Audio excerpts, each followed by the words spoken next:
You were the first person here of all the leaders. I was the first person here. Yes. Anyway, please go ahead. Okay, thank you. C'est clair, ce n'est pas une grande surprise que je suis absolument désolée.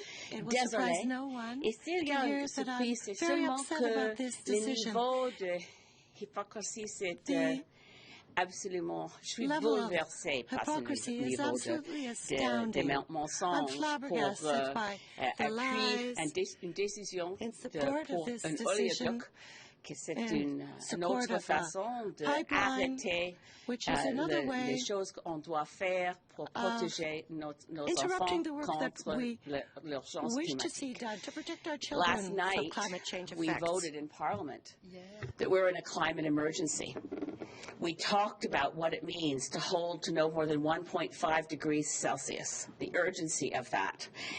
We talked about the fact that the current target in which the Government of Canada is operating is completely inconsistent with holding to no more than 1.5 Celsius global average temperature increase. It needs to be said that for what Prime Minister Trudeau put forward today to work, he's betting against Paris working.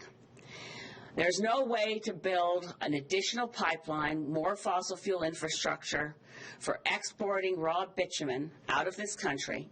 There's no way that works without expanding the oil sands. He admitted as much in his response to you when he said, well, within our Paris goals, we have a cap on the Alberta oil sands. It can't be said often enough or loudly enough that when Justin Trudeau or Catherine McKenna talk about their Paris targets, they are not talking about what we agreed to do in Paris. The Paris Agreement, the treaty, is clearly about holding global average temperature increase to no more than 1.5 degrees Celsius and as far below 2 degrees as possible. The information around which we first debated that we had an emergency motion October 15th in Parliament in response to the Intergovernmental Panel on Climate Change report. What that report told us that we didn't know in Paris was that 2 degrees is far too dangerous. That at 2 degrees we risk going into, well, past tipping points that lead us into self-accelerating, unstoppable, runaway global warming that undermines the very foundations of human civilization and leads to the extinction of millions of species. The IPCC report was hopeful in that it told us it's not too late. You can hold global emissions to no more than 1.5 degrees Celsius, but not on our current trajectory. It calls on us to go off fossil fuels 100% by 2050 and use dramatically less by 2030. Justin Trudeau's much vaunted cap on oil sands emissions, which was agreed to with Rachel Notley, so who knows if it has any status with Jason Kenney, involves an increase in emissions in the oil sands. Far from cutting emissions, it goes from 70 megatons a year with a cap at 100 megatons a year. I think what made me so angry was the cynicism of the bait and switch that every dollar that we make on this pipeline will go to green energy projects.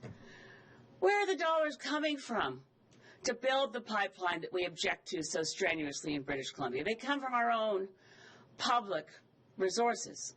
This is public money, $10 to $13 billion additional on top of the $4.5 billion they already squandered buying a 65-year-old pipeline.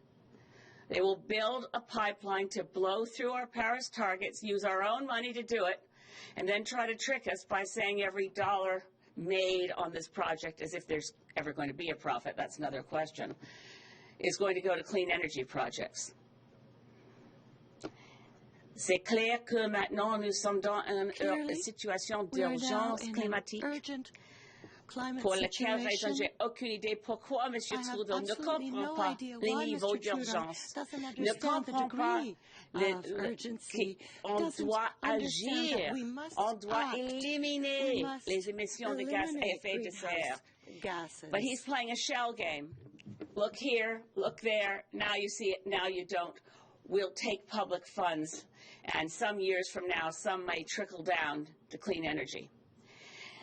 The insult to First Nations, and that was clear when he couldn't answer the question, does this meet the UN Declaration on the Rights of Indigenous People to free, prior, and informed consent? How could it? They keep approving the pipeline, declaring it will be built over the objections of First Nations. Today from Vancouver, the Union of BC Indian Chiefs, the Chief Lee George Wilson of the Tsleil-Waututh announced they'll be going back to court. He said, we don't stand for oil. We're here to protect water and our land and life. So this is not over. This pipeline will not be built. The protests in British Columbia that you will see will rival anything that's occurred, including Clayoquot Summer of 1993. We know that diluent mixed with bitumen can't be cleaned up. We know we're in a climate emergency. Our government has betrayed us, and worse than that, they've betrayed their own children.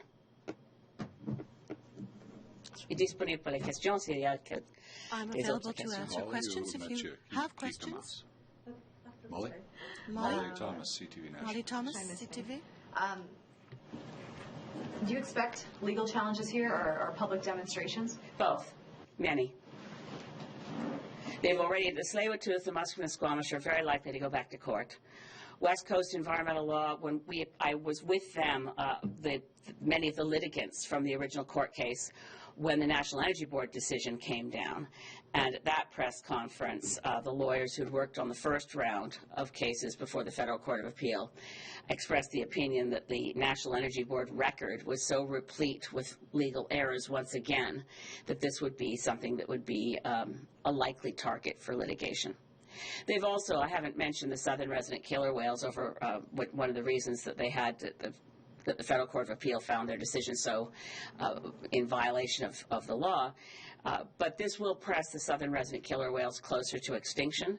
They have a statutory obligation under the Species at Risk Act to protect the marine environment, specifically an endangered whale like the southern resident killer whale. So just as we had after the original approval in December of 2016, did we have multiple court cases, I think 13 in all, running along three different major areas of law, constitutional, indigenous rights, statutory questions around the Species at Risk Act, as well as administrative law questions about the fairness of the process.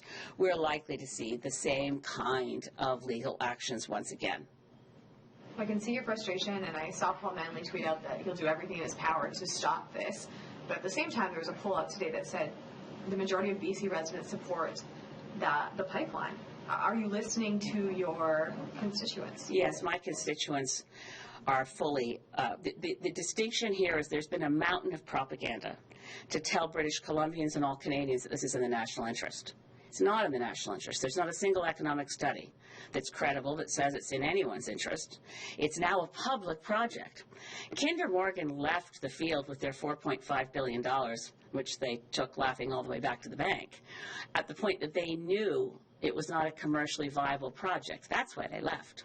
And they managed to con our very gullible government into giving them $4.5 billion to avoid an unpleasant press conference where Kinder Morgan said, yeah, we couldn't get the ransom money in time, so we're leaving.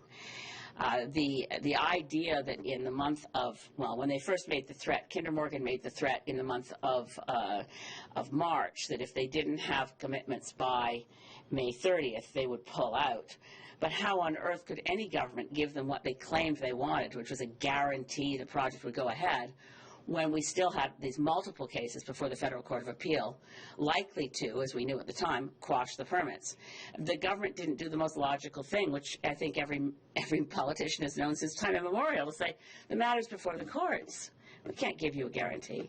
In any case, Kinder Morgan kidnapped their own project, not because they wanted to get a guarantee, but because they wanted to shoot the hostage. They didn't want to go ahead with building this thing. They didn't have long-term contracts. It wasn't viable. Now we have our government spending public money on a project for which there is no evidence it's in the national interest. None. Former Liberal Environment Minister David Anderson blew a hole through one of the claims that we keep hearing, and we heard it today from this stand from the Prime Minister, once again, without evidence, claiming that we could diversify markets. You know, the Aframax tankers that leave the port of Burnaby now, loaded with diluted bitumen, are going to the United States.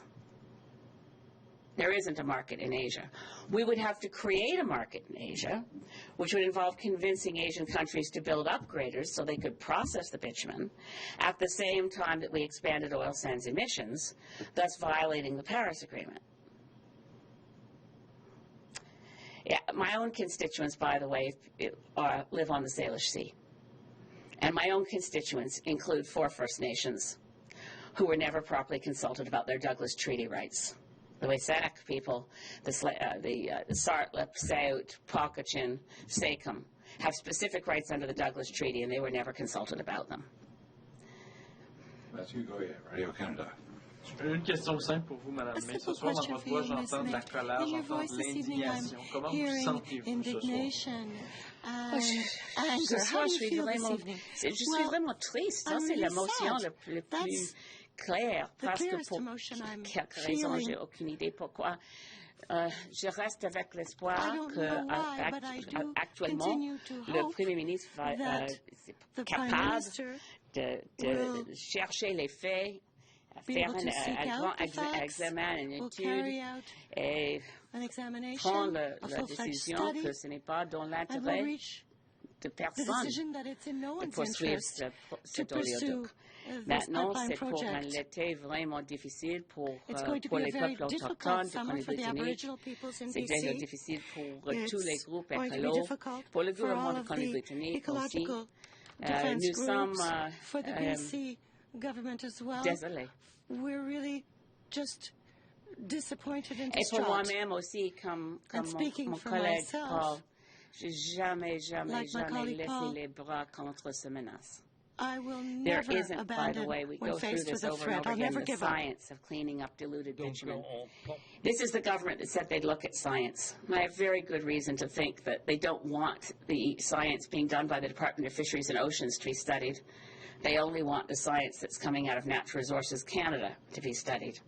And the difference is this.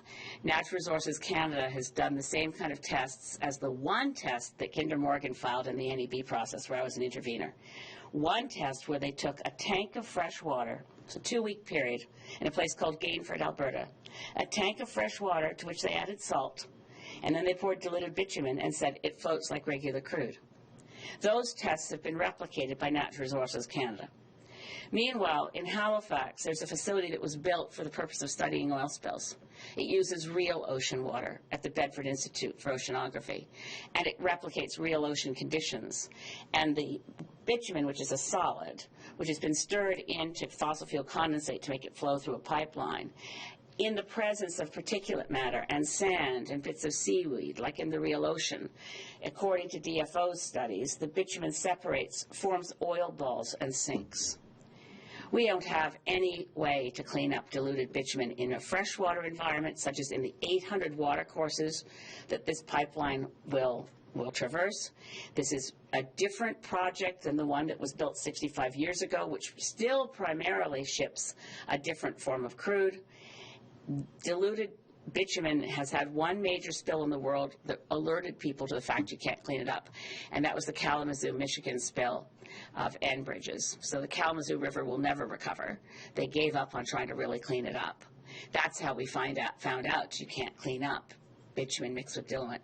C'est une autre chose pour les médias québécois que je veux dire que je suis vraiment fâchée à mon ami Justin parce qu'il a dit que c'est un grand menace pour le transport de pétrole dans les trains. Tout le monde se souvient to transport le désastre lac by train, and everyone remembers the lac l'oléoduc disaster. But the Trans Mountain pipeline isn't a pipeline for c'est seulement Back and Shale qui a fait le désastre à lac that was responsible for the disaster in Lac le sable bitumineux et les produits bruts de sable bitumineux, c'est pas capable de faire un grand bol de feu. Et c'est impossible de faire un grand désastre avec bitumen. C'est seulement dangereux quand on a mélangé avec le diluant dans un oléoduc avec un accident avec un oléoduc. So I spent some time years ago patiently explaining to my friend Justin Trudeau that he really oughtn't to say that when you ship petrol by train, it's very dangerous, and then invoke the memory of Lac Mégantic, unless you're talking about Bakken shale, which Greens believe we should not be importing into Canada at all. The Bakken shale fracking is a disastrous thing for the environment. Methane emissions are huge, and it's also dangerous to transport. Bitumen, and we, by the way, don't think there's any reason to put bitumen on a train, but if you did, it's completely safe. It can't blow up and it can't spill. So I just don't like my Prime Minister, who's my friend, lying to us. I really don't like it. Thank you. Thank you very much, everyone. Mike's